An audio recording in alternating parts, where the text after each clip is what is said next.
우리는 지금 로마서를 묵상하고 있습니다.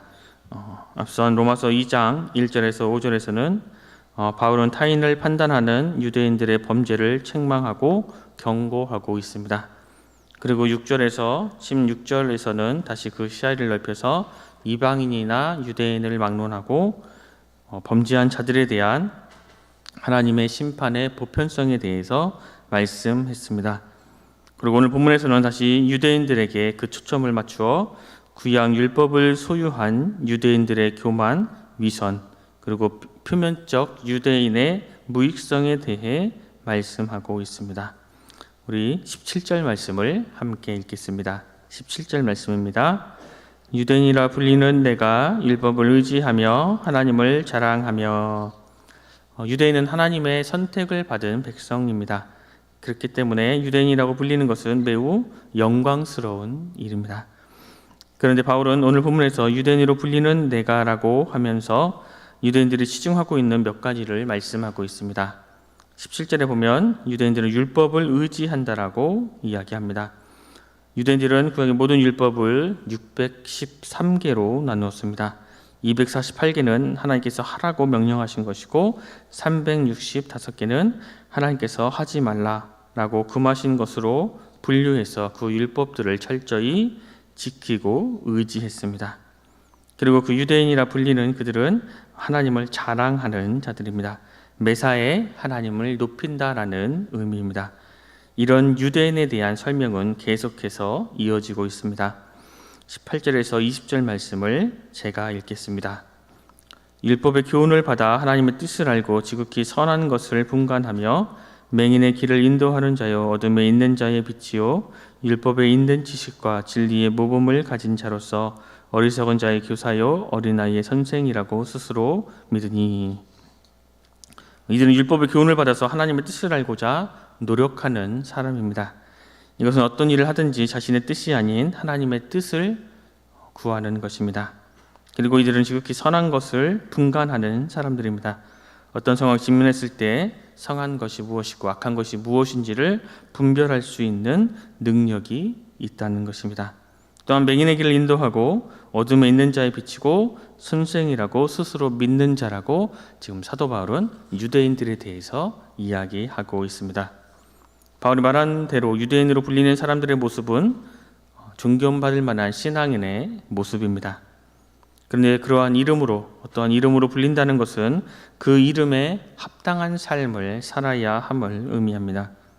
만약 아버지로 불리는 사람이 가정에서 남편의 의무와 자녀에 대한 사랑이 없으면 그 사람은 겉모습만 아버지고 진정한 아버지가 될 수 없습니다.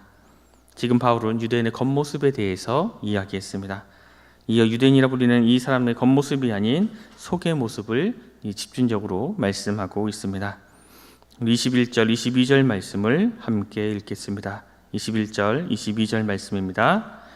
그러면 다른 사람을 가르치는 내가 내 자신은 가르치지 아니하느냐? 도둑질하지 말라 선포하는 내가 도둑질하느냐? 간음하지 말라 말하는 내가 간음하느냐?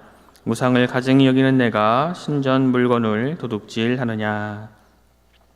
바울은 여기에서 다른 사람을 가르치는 내가 내 자신을 가르치지 않느냐라고 질문합니다. 여기에서 내 자신이란 겉으로 보여지는 모습이 아닌 바로 속사람을 이야기합니다. 유대인들은 앞에 바울이 이야기한 것처럼 다른 사람들을 자신들은 가르치지만 정작 자신들은 그 자신이 가르치는 대로 살고 있지 않았습니다. 마태복음 보면 우리 예수님께서 이렇게 말씀하십니다. 서기관들과 바리새인들이 모세의 자리에 앉았으니 그러므로 무엇이든지 그들이 말하는 바는 행하고 지키되 그들이 하는 행위는 본받지 말라.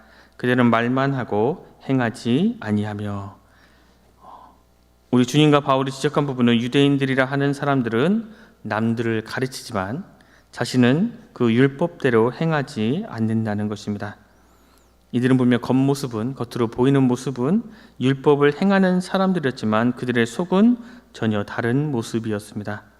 바울은 계속해서 이들의 모습을 이야기합니다.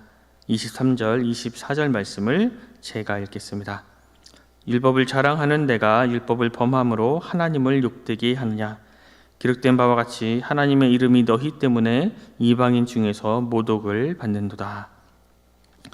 바울은 율법을 자랑하는 사람들이 오히려 율법을 범함으로 하나님을 욕되게 한다고 말하고 있습니다.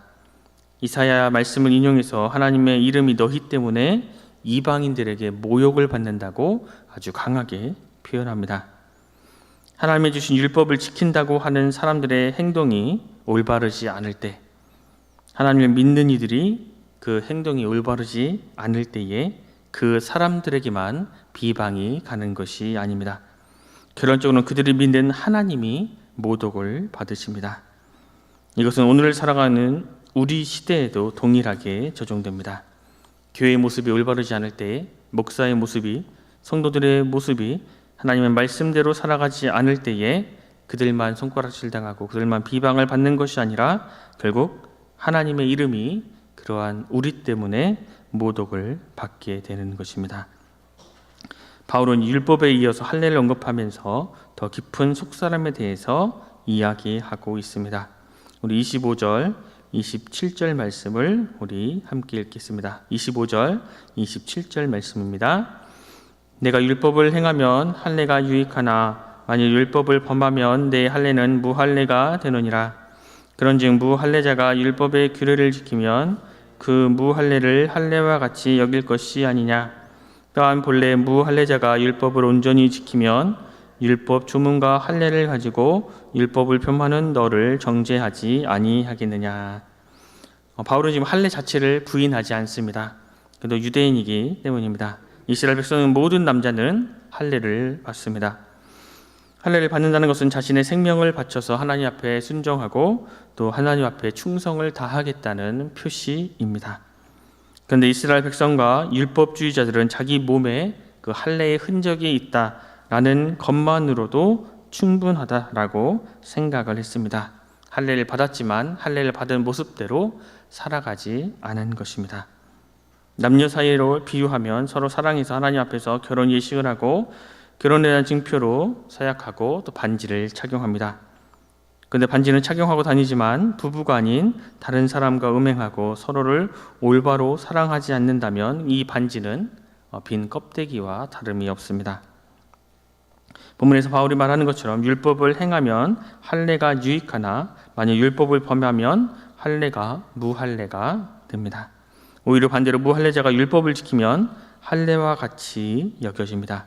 갈라디아서에 보면 할례나 무할례나 아무것도 아니로되 오직 새로 지으심을 받는 것이 중요하다라고 말씀하고 있습니다. 하나님께서 이처럼 우리의 겉모습이 아닌 우리의 중심, 우리의 속사람을 보시는 분이십니다. 오늘 본문에서 이와 같이 증거합니다. 마지막으로 28절, 29절 말씀을 우리 함께 읽겠습니다. 28절, 29절 말씀입니다. 무릇 표면적 유대인이 유대인이 아니요 표면적 육신의 할례가 할례가 아니니라.